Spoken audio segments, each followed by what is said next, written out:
नमस्कार। मैं सुधीर श्रीवास्तव ज्योतिष अनुसंधान केंद्र में आपका स्वागत करता हूं।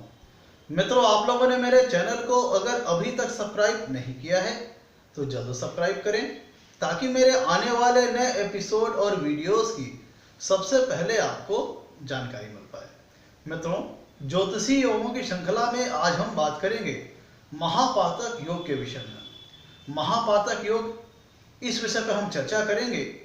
चंद्र, राहु और गुरु के संयोग से महापातक योग का निर्माण होता है। ये मित्रों एक अशुभ योगों की श्रृंखला में योग आता है। अगर जन्म कुंडली में महापातक योग का निर्माण अगर होता है तो ऐसे में जातक नकारात्मक विचारधारा का होता है, उसकी संगत अच्छी नहीं होती है, आपराधिक छवि का होता है, आपराधिक प्रवृत्ति का होता है, अपने जीवन में गलत विचारधारा के चलते, नकारात्मक विचारधारा के चलते कई सारे अपराध करता है। मतलब महापातक योग एक अशुभ योग है कि अगर कुंडली में बनता है तो जातक को जो नैतिक मूल्य होते हैं, नैतिक आधार होते हैं, इनसे दूर करके भटकाव के रास्ते पे ले जाता है। जातक नेगेटिव विचारधारा वाला हो जाता है, उसकी संगत अच्छी नहीं रहती है, गलत कार्यों में संलिप्त हो जाता है। गलत कार्यों में संलिप्त होने के कारण उसे अपयश और बदनामी का भागीदार बनना पड़ता है। जातक धार्मिक मूल्यों को, नैतिक मूल्यों को दरकिनार कर देता है और धार्मिक आशा और नैतिक आस्था से उसका मन हट करके आपराधिक प्रवृत्ति की ओर उसका झुकाव हो जाता है और वह अपराध करता है, जिसके चलते वह अपयश का भागी होता है। क्योंकि ये जो योग बनता है महापातक योग, यह पहले इस योग की हम परिभाषा को समझ लेते हैं। क्यों यह अभी जो योग होता है आपराधिक प्रवृत्ति का बनाता है, नेगेटिव विचारधारा का बनाता है, उसको हम समझ लेते हैं।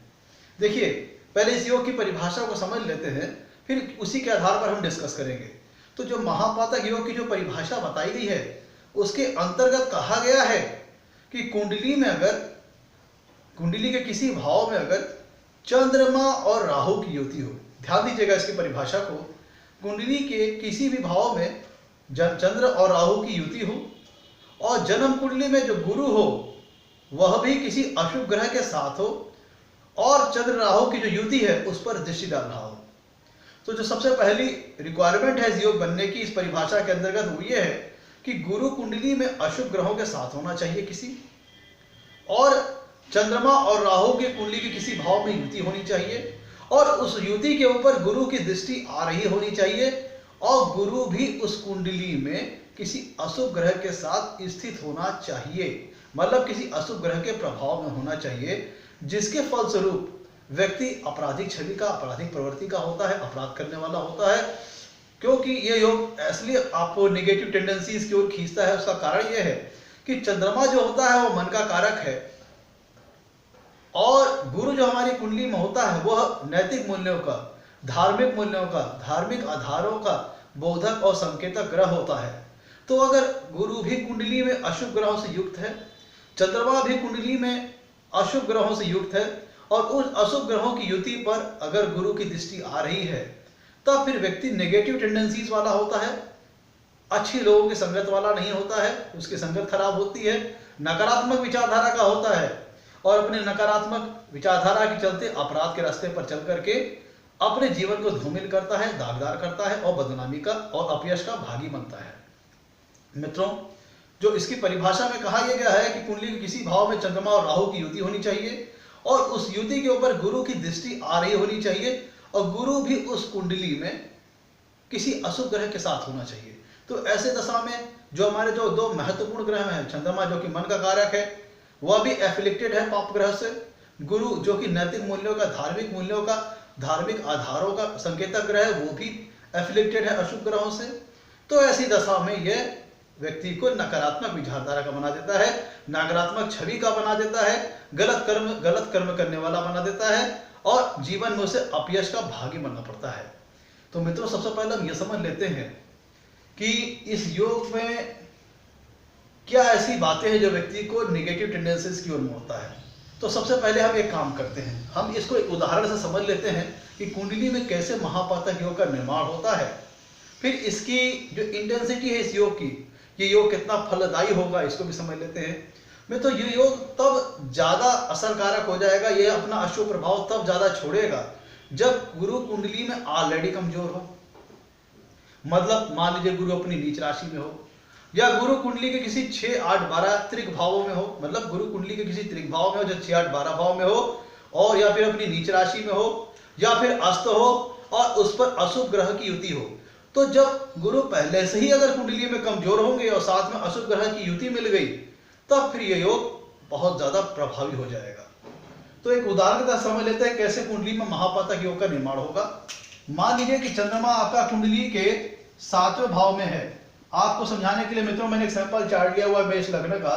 मान लीजिए 7वें भाव में चंद्रमा स्थित है, साथ में चंद्रमा, जैसे मैंने परिभाषा में बताया है, चंद्रमा के साथ राहु युति किए हुए है।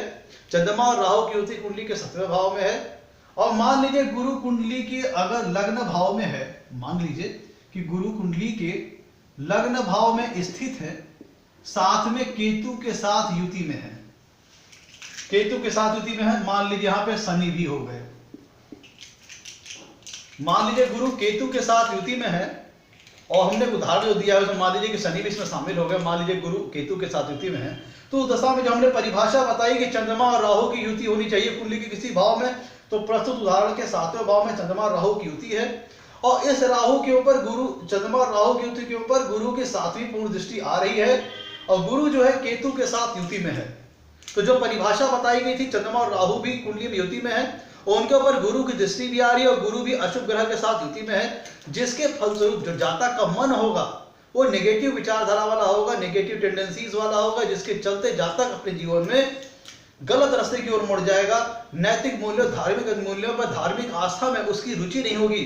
अपने से बड़े गुरुजनों का, अपने परिवारजनों के लोगों का वह आदर सत्कार नहीं करेगा और वो कुसंगत में चला जाएगा और गलत कर्म करने वाला बन जाएगा, जिसके चलते वो अपने जीवन को धूमिल कर बैठेगा।